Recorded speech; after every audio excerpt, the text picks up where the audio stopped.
시뮬라레크 출발합시다.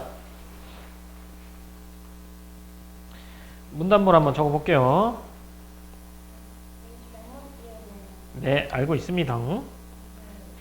둘, 그랬어?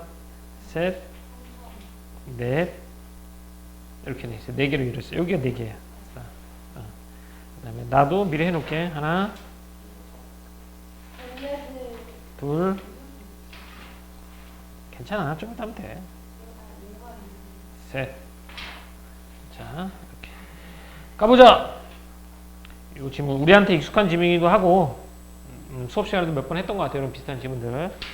예술은 재현의 기술이기 때문에 무가치한 것이다. 이는 플라톤의 예술관이 드러난 말로 세계를 가지적 세계와 가시적 세계로 구분하는 그의 세계관과 밀접한 연관이 있다. 플라톤에게 가지적 세계는 우리의 지성으로만 알 수 있는 세계이며 결코 변하지 않는 본질, 즉 실제인 에이도스가 있는 세계이다. 반면 가시적 세계는 우리의 눈으로 지각이 가능한 현실로 이 세계는 가지적 세계를 모방하여 재현한 환영이자 이미지에 불과하다. 이렇게 돼 있어요. 어쨌든 간에 우선 플라톤의 예술관의 바탕이 되는 가지적 세계와 가시적 세계라는 설명이 나오니까 밑줄을 그어야 돼요. 어디까지 그을 거냐면 다 그을 거예요.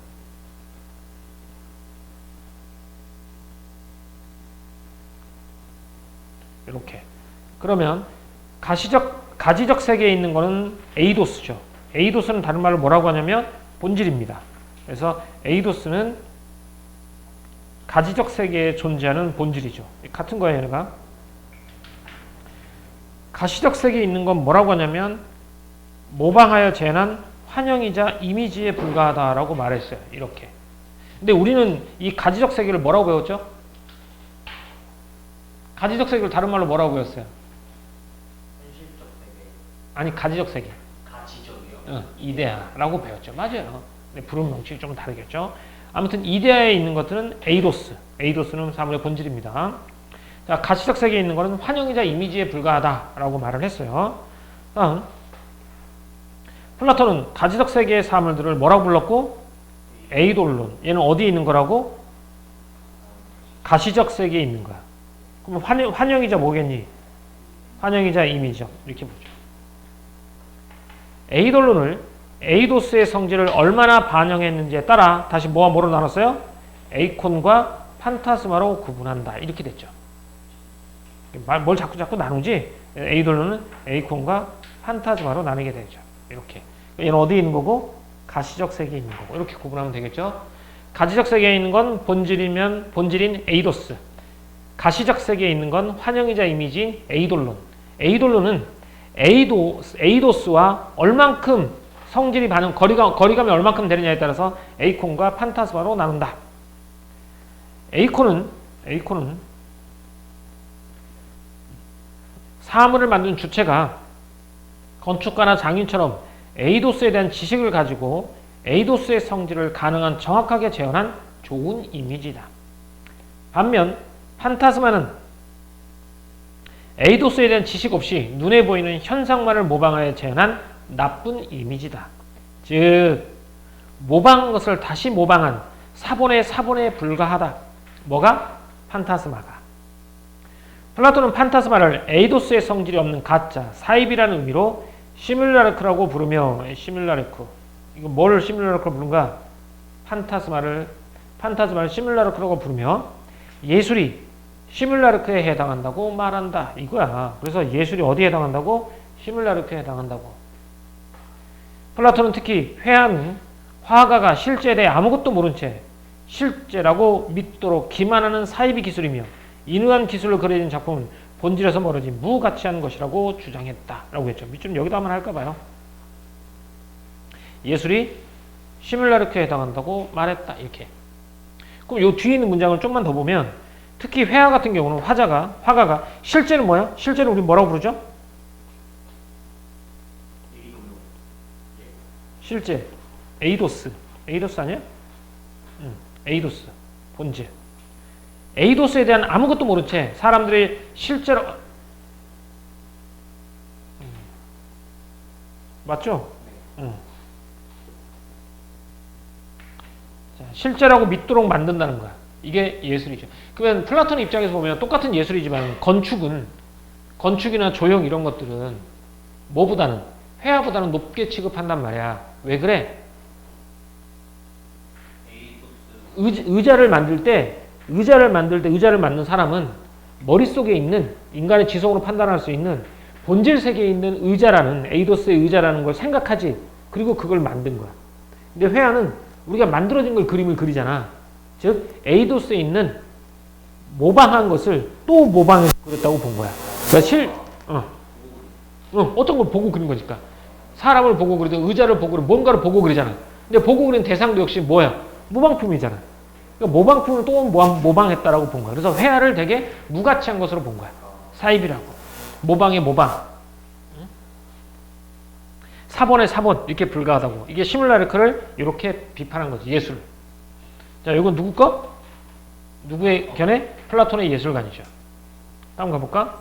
하지만 반플라톤주의 철학자 들레즈는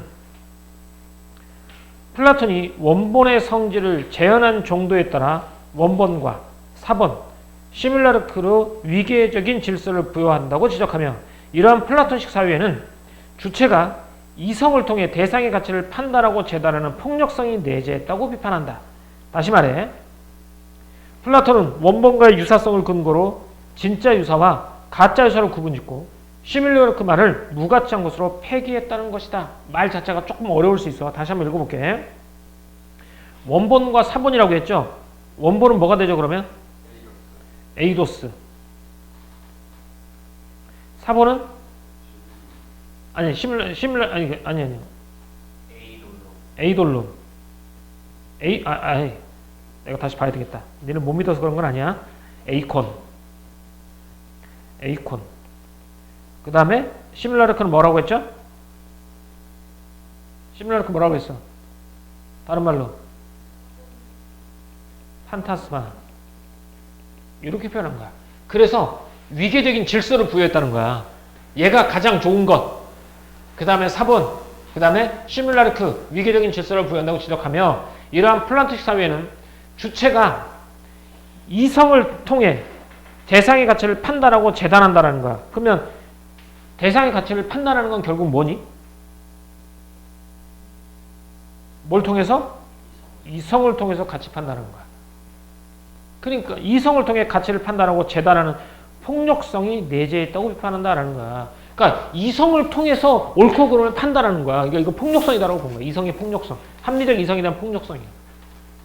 다시 말해 플라톤은 원본과의 유사성을 근거로 진짜 유사와 가짜 유사를 구분짓고 시뮬라르크 말을 무가치한 것으로 폐기했다는 것이다 라는 거지. 왜 이렇게? 그럼 여기서 진짜 유사와 가짜 유사는 뭐가 되겠니? 진짜 유사는 뭐가 되고? 에이콘. 가짜 유사는 판타스마 시뮬라르크가 된 거야. 이렇게 됐다는 거야. 그렇죠? 요거 비판한 겁니다. 그래서 플라톤식 사회는 주체가 이성을 통해 대상의 가치를 판단하고 재단하는 폭력성이 내재 있다라고 본 거야. 그러니까 사물의 가치를 뭘로 판단하는 거야? 이성으로 판단한다는 거야. 그래서 이성이 가지는 폭력성이라고 말해. 그러니까 우리가 이제 서양 근대 철학을 보면 합리주의가 나오면서 합리적 이성이 나온단 말이야. 이성이 모든 걸 다 지배하는 거야. 그래서 이성의 폭력성을 이렇게 주장한 거죠. 자, 다음. 시뮬라르크가 모방을 거듭하면서 본질에서 멀어진 가짜라고 주장하는 플라톤과 달리 들레즈는 삶을 그 자체라고 주장한다. 무엇을? 시뮬라르크를 뭐라고? 삶을 그 자체라고 주장한다. 뭐를? 시뮬라르크를. 이렇게만 밑줄 긋게요. 삶을 그 자체라고 주장한다. 그러면 시뮬라르크의 가치를 인정? 그렇지. 들레즈는 한 거죠. 좀 더 가볼게. 들레즈에 의하면 시뮬라르크는 주체의 판단과 상관없이 라고 했어. 뭐와 상관없이? 주체의 판단과 상관없이. 그러면 위에서 주체의 판단에 의해서 결정을 내렸지. 걔네들은. 이성적 판단에 의해서. 주체의 판단과 상관없이 독립된 존재로서 선생님 한번 밑줄을 좀 해볼게요. 하이라이트 한번 해볼게요. 시뮬라르크, 그러니까 들레즈가 생각하는 시뮬라르크예요. 주체의 판단과 상관없이 독립적인 존재예요. 원본과 사본의 시뮬라르크에 대한 우위를 부정하는 역동적인 힘이 있다라고 말했어. 얘는 뭐가 있다고요? 그래요. 위계. 그러니까 위계라고 할게. 저는 앞에다 쓸게. 위계. 원본, 4번, 시뮬라르크. 이 위계를 부정하는 역동적인 힘이 있다라고 본 거야. 들레즈는.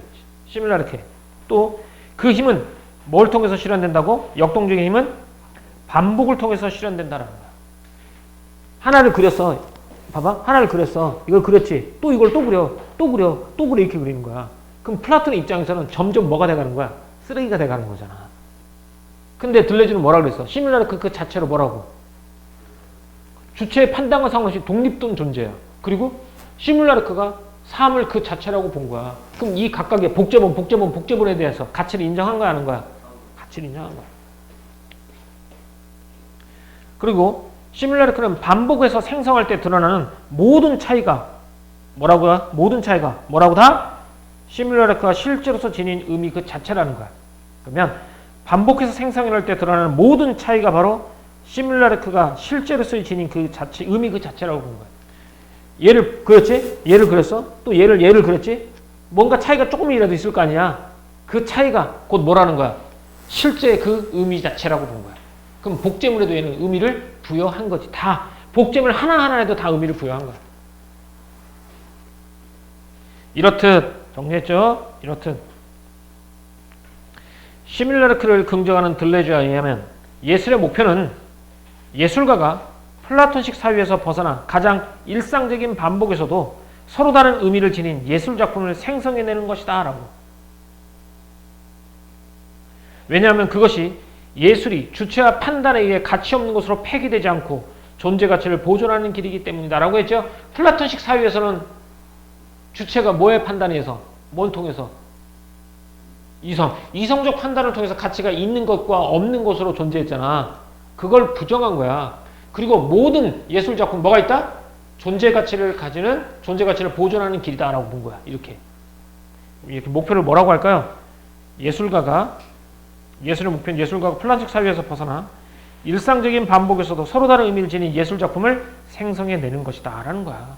반복을 통해서 서로 다른 가치를 지닌 예술작품을 만들어내는 거야. 그러면 주체의 판단하고 상관없이 존재 가치를 보존하는 길이다 라고 본 거야. 이게. 그래서 들레즈는 예술은 모방이 아니라 반복할 뿐이다 라고 설명한 거지. 알겠죠? 그럼 반복을 통해서 새롭게 만들어진 것에서 다 예술로서의 의미 가치가 있다라고 본 거야. 자, 요건 다시 한번 정리 한번 해볼게요. 오늘 옆에 거 한번 보고 한번 가보자. 플라톤의 예술관, 예술은 재현의 기술이기 때문에 무가치한 것이다 라고 했죠. 이제 플라톤의 세계관과 밀접한 관련이 있죠. 지성으로만 알 수 있는 가지적 세계, 눈으로만 지각하는 가시적 세계가 있고, 가지적 세계는 본질 실제인 에이도스가 있는 세계, 가시적 세계는 환영과 이미지에 불과한 세계로 분류했어요. 그리고 가시적 세계의 사물은 뭐라고 부르고요? 가시적 세계 에이돌론은 다시 에이콘과 판타지마로 나누겠죠. 에이콘은 에이도스에 대한 지식을 가지고 에이도스를 가능한 정확하게 재현한 좋은 이미지가 되겠고, 판타스마는 에이도스에 대한 지식 없이 눈에 보이는 현상만을 모방을 재현한 나쁜 이미지가 되는 거고, 모방의 모방, 사본의 사본, 가짜, 사이비, 시뮬라르크라고 본 거야. 그래서 플라톤이 예술이 시뮬라르크에 해당한다고 말한다는 거야. 특히 회화는 실제에 대해 아무것도 모른 채 회화라는 사이비 기술을 통해 사람을 실제라고 믿도록 한다라고 본 거죠. 이러한 기술을 그려진 작품은 본질에서 멀어진 무가치한 시뮬라르크다라고 본 거야. 이게 되게 무가치하게 본 거야. 그러면 머릿속에 있는 거를 그리면 A콘이지. 그렇지. 그렇게 된다면 A콘이 되죠. 근데 그 머릿속에 있는 거라는 건 단순히 내가 어떤 모습을 상상한 게 아니라 에이도스에 대한 지식을 가지고, 그치? 그걸 머릿속으로 재현낸 거야. 이데아에 있는, 가지적 세계에 있는 사물을 그 지식, 이성을 통해서 판단해서 만들어내는 거지. 다음. 이성을 기준으로 대상의 위계를 부여한 플라톤식 사유라고 했죠. 뭘 기준으로? 이성의 폭력성을 비판했잖아.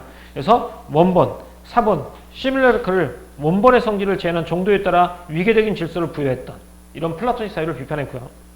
주체가 이성을 통해 대상의 가치를 판단하고 재단하는 폭력성이 내재되어 있다라고 본 거야. 그렇죠? 네 번째 문단. 반복을 통해 나오고 들레즈는 시뮬라크가 주체의 판단 이거 나와요. 주체의 판단과 무관하게 삶을 그 자체라고 주장하는 거. 주체가 판단하든 안 하든 그 삶을 자체야. 시뮬라크는 원본과 사본에 시뮬라크에 대한 우위를 부정하는 역동적인 힘을 가지고 있고 그 힘은 반복을 통해서 실현된다고 했어. 시뮬라크를 반복해서 생성을 할 때 드러나는 차이가 있을 거잖아. 반복해서 생성할 때 드러나는 차이 이게 시뮬라크가 실제로서 지닌 의미 그 자체라고 본 거야. 반복을 통해 서로 다른 의미를 지닌 예술작품을 생성해내면 주체의 판단에 의해 무가치한 것으로 폐기되지 않고 존재할 수 있다라는 거야. 그러니까 반복을 통해서 서로 다른 의미를 계속 지닌 예술작품을 계속 만들어내잖아. 얘는 주체하고 판단에 의해서 무가치한 것으로 버려지잖아. 왜? 그 자체가 실제로서의 의미를 가지고 있으니까. 그래서 예술은 모방이 아니라 반복할 뿐이다 라고 말하는 거죠.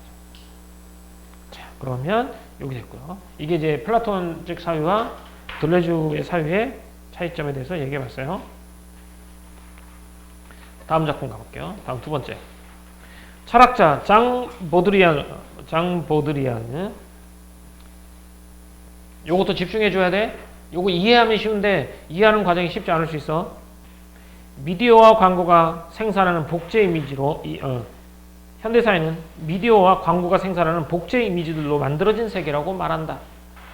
보드리아에 의하면 플라톤 이래 원본과 이미지의 경계를 구분했던 서구 근대 사회에서는 복제 이미지는 단순한 복사물에 불과했지만 현대 사회에서는 실제보다 더 실제적이고 우월한 것이 된다. 그런 의미에서 그는 현대 사회의 이미지를 초과실제라고 부른다. 이 초과실제가 뭐냐면 복사물이 실제보다 더 실제적이고 우월한 것이 되는 것. 이걸 뭐라고 불러요? 초과실제라고. 이렇게. 이 초과실제가 바로 보드리아가 말하는 시뮬라르크이다 라고 했죠. 그럼 여기 이제 보드리아누가 말하는 시뮬라르크가 나와 있죠. 자, 그럼 플라톤이 말하는 시뮬라르크는 뭐죠? 의도주를 모방한 것이구나. 그렇지. 그러니까 사이비, 가짜, 그리고 사본의 사본, 무가치한 것 이렇게 되겠죠. 그럼 들레즈한테 시뮬라르크는 뭐지? 그 자체로 삶을 그 자체인 거지. 그 시뮬라르크는 반복해서 만들어진 그 시뮬라르크 자체는 그 자그마한 차이가 시뮬라르크 의미겠지. 그럼 시뮬라르크 긍정적으로 본 거잖아, 그지? 그럼 이 사람은 시뮬라르크를 뭐라고 본 거야? 그래. 모방한 건데 얘가 실제보다 더 실제적이고 우월한 것이 돼버리는 걸 초과실제, 즉 시뮬라르크라고 본 거야, 이 사람. 근데 실제보다 더 실제적이고 우월한 것 이거에 대한 의미가 뒤에 나와 있어. 같이 한번 읽어보면 될 거야. 오늘날 우리가 역사적 사실보다 현실처럼 믿는 영화 속 이미지나 실제한다고 믿는 상품 속 캐릭터 등이 그 예로 들 수 있다. 이렇게 돼. 이거 진짜 그래. 그런 거 있는 것 같아. 그래서 선생님이 역사 드라마나 역사 영화를 좋아하지 않아요. 그렇게. 왜냐면 역사적 인물을 이런 걸 평가를 할 때 누구에 의해서 영화는? 감독이나 각본에 따라서 되지. 근데 영화가 너무 리얼해. 그러다 보니까 실제 저 사람이 역사성 인물보다 더 역사성 인물처럼 느껴지는 거야. 이 사람이 실제로 그렇게 했다고 믿게 돼, 자꾸. 이렇게 돼. 특히 역사적 유명한 사람들은 평가가 이렇게 갈릴 수 있잖아. 그래서 선생님 역사 영화나 역사 드라마 볼 때는 되게 좀 조심스럽게 보는 편이기도 해. 이게 그거 초과실제죠. 그리고 여기도 뒤에도 얘기 나오겠지만 미키마우스 뭘 보고 그린 거죠? 생쥐죠. 근데 미키마우스 하면 어떤 이미지예요? 되게 귀엽고 사랑스럽고 그런 이미지죠. 미키마우스. 근데 그 원본의 쥐는 어때요? 더럽고 불결하죠. 근데 미키마우스가 더 실제보다 실제가 더 우월해요. 이런 게 만들어진 거예요. 복제물이 원본인 쥐보다 더 인기가 많고 더 유명해지고 더 가치 있는 존재가 돼버리는 거지. 야, 쥐가 가치 있냐? 미키마우스가 가치 있냐? 상표권 자체가 차이가 나는데. 이렇게. 이게 초과실제 시뮬라르크라는 거지. 자, 보드리아누는 시뮬라르크가 산출되는 과정을 시뮬라숑 현상이라고 부르며 시뮬라숑 현상으로 모든 실제가 사라진다고 말한다. 일단 한번 해볼게요. 그에 의하면 시뮬라시옹 현상이 끊임없이 일어나는 현대 사회에서 시뮬라르크는 그 자체로서 실제를 대신한다. 아까 나왔죠? 모든 실제가 사라진다니까? 실제가 사라져버려. 그래서 시뮬라르크 자체가 뭘 대신해? 실제를 대신하는 거야. 우리가 실제보다 시뮬라르크를 더 실제라고 믿고 그것이 사물의 본질이라고 믿기 때문에 현대사의 모든 영역이 내파하며 사라진다.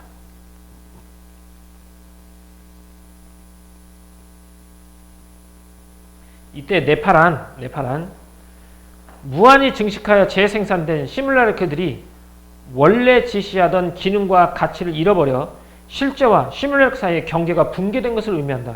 하이라이트 해줄게요. 실제와 시뮬라르크 사이의 경계가 붕괴된 것이야. 이게 네파에서 사라진다는 거야. 아까 쥐하고 미키마우스 얘기 들었지? 미키마우스는 어디서 나왔다고? 쥐에서 나왔죠. 그럼 실제는 뭐예요? 쥐. 시뮬라르크는 뭐예요? 미키마우스. 얘네들 같은 거예요? 완전히 어떤 존재가 된 거야? 다른 존재가 돼버리는 거야. 이렇게 완전히 다른 존재가 돼버리는 거야.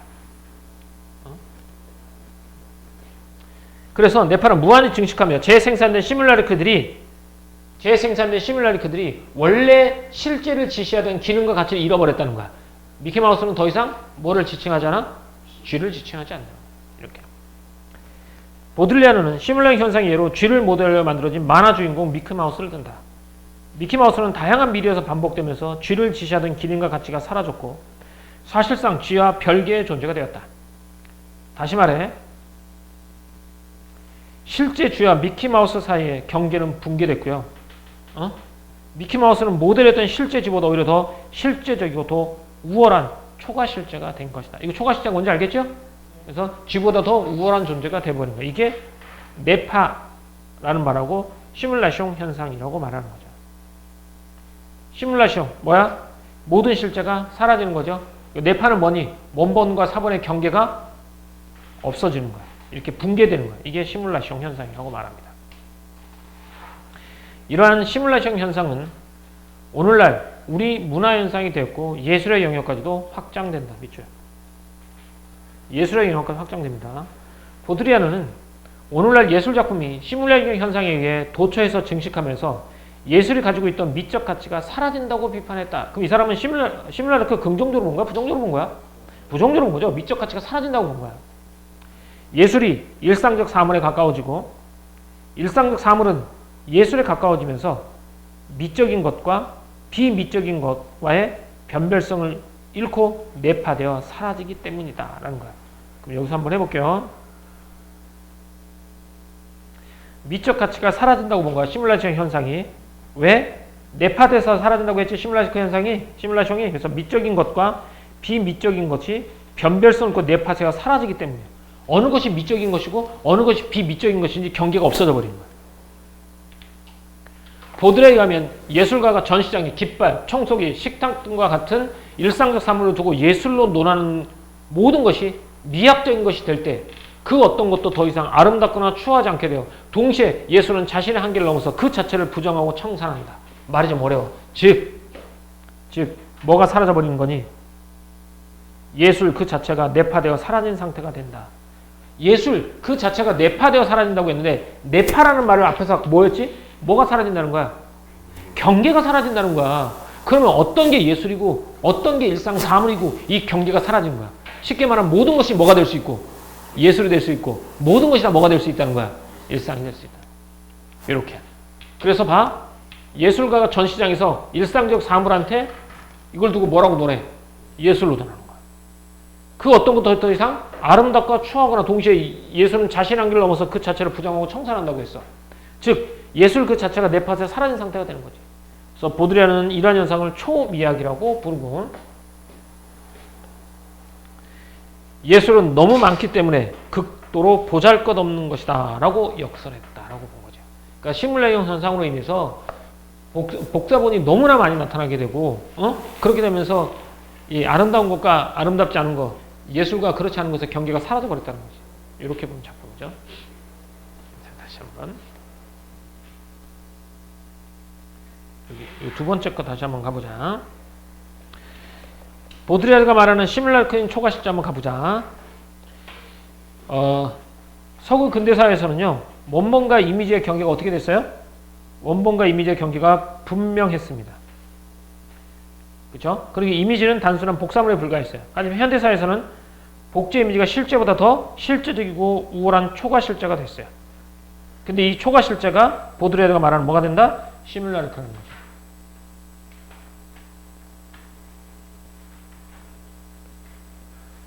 시뮬라리크가 산출되는 현상, 복사물의 복제 이거를 시뮬라시옹 현상이라고 합니다. 뇌파, 실제보다 더 실제적이고 우월한 시뮬라리크가 실제를 대신하게 되면서 실제와 시뮬라리크 사이의 경계가 붕괴되는 것을 의미합니다. 대표적인 게 미키마우스 아치죠? 경계가 분리돼요. 다음, 시뮬라 현상은 예술의 영역까지 확장됐어요. 그래서 증식하면 예술의 미적 가치가 어떻게 된다? 사라지고 있어요. 예술과 일상적 사물, 미적인 것과 비미적인 것의 경계가 붕괴되고 있다는 거예요. 내파된 거죠. 이런 걸 뭐라 불러? 초미학 현상. 그래서 이제는 예술이 너무 많기 때문에 극도로 예술이 아닌 것이 되어버렸다라고 되어버린 거죠. 이런 식이거든요. 됐죠? 문제 한번 풀어볼까요? 문제는 몇 개만 풀어볼게요. 그래, 결국은 요 문제를 풀어봐야 되겠죠, 우리는? 요 문제하고 여기 있는 두 개의 문제를 풀어보도록 하겠습니다. 나머지 것들은 되게 쉬워요. 선생님이 할 말도 없어. 음료회사로부터 캐릭터 제작을 받은 A는 실제 상품을 베낀 초안을 그린 후, 그러니까 실제 상품이죠. 베낀 초안을 그린 후 이를 변형하여 첫 캐릭터를 그렸다. 이게 되죠. 그러면 실제 상품은 얘는 뭐가 되겠니? 플라톤의 입장에서 뭐냐면 에이도스? 에이도스냐? 이게 에이도스 아닌 것 같아. 에이도스는 본질이잖아. 에이돌론 중에서 에이콘. 그럼 초안은 뭐가 되겠어? 판타스마. 보고 얘기하지 판타스마. 그럼 얘를 다시 또 그렸으니까 얘도 판타스마가 되겠지? 그래서 얘는 사본. 얘는 사본의 사본이 되는 거야. 체크를 그렸다. 음료에서는 첫 캐릭터의 상품의 특징이 드러나지 않도록 혹평했다. A는 첫 캐릭터를 의인화한 최종 캐릭터. 다시 그렸고 음료에서는 최종 캐릭터를 담은 광고를 반복하여 방영하였다. 이후 캐릭터는 설문조사에서 가장 영향력 있는 인물로 선정됐어. 이거 뭐라고 부르죠? 이거 뭐야? 캐릭터가 상품보다 더? 그렇지.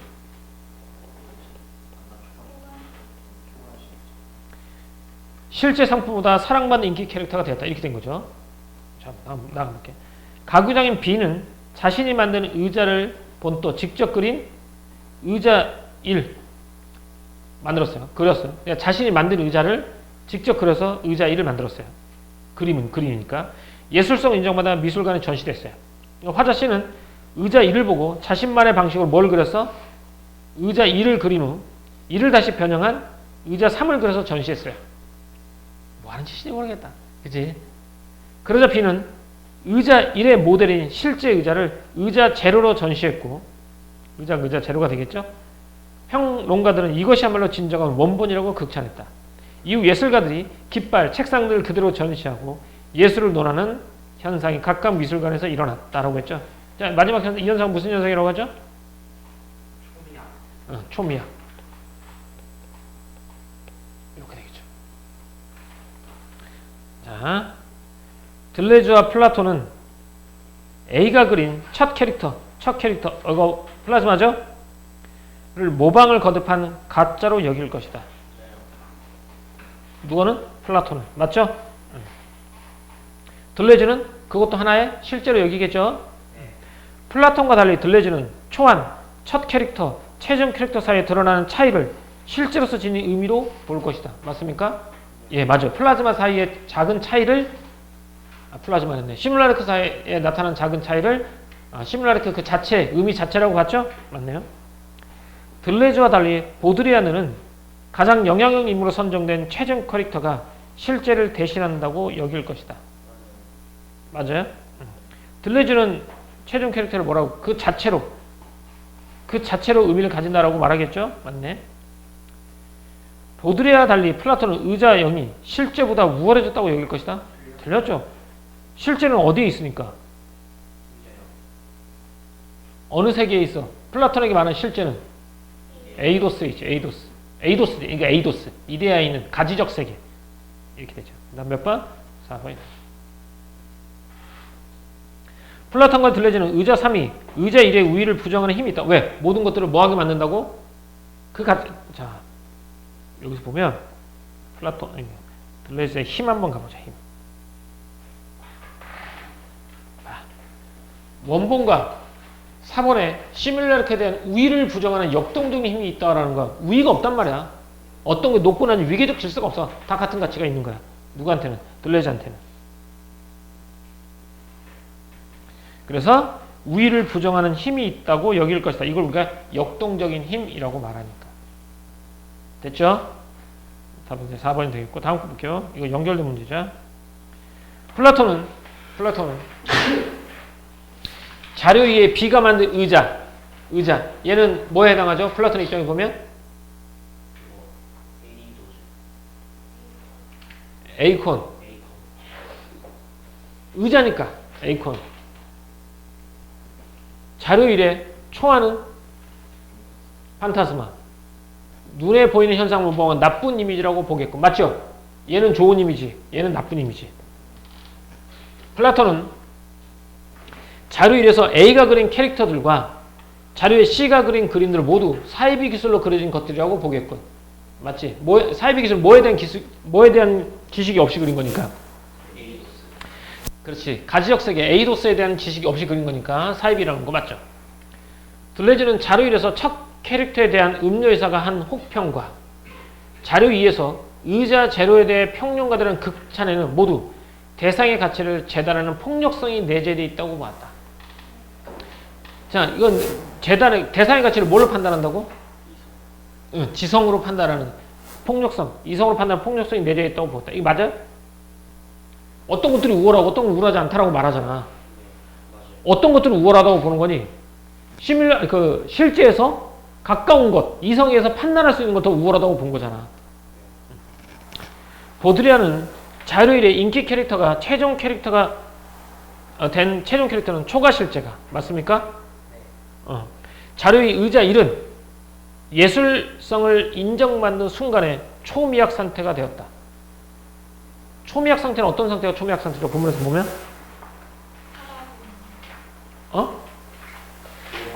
그렇지. 그럼 여기서 의자 1은 뭐니? 의자를 보고 그린 그림이잖아. 이거를 순간에 초미약 상태가 된 거야? 아니지. 초미약 상태는 예술의 경계가 어떻게 버린 거야? 사라진 것이니까 보기에서 말하면 어떤 것이 초미약 상태가 됐을까? 의자 0이 극찬을 받게 되는 상황. 이게 초미약의 상태가 돼버리는 것이겠죠. 다음 몇 번? 4번. 나머지 거 한번 풀어보실래요?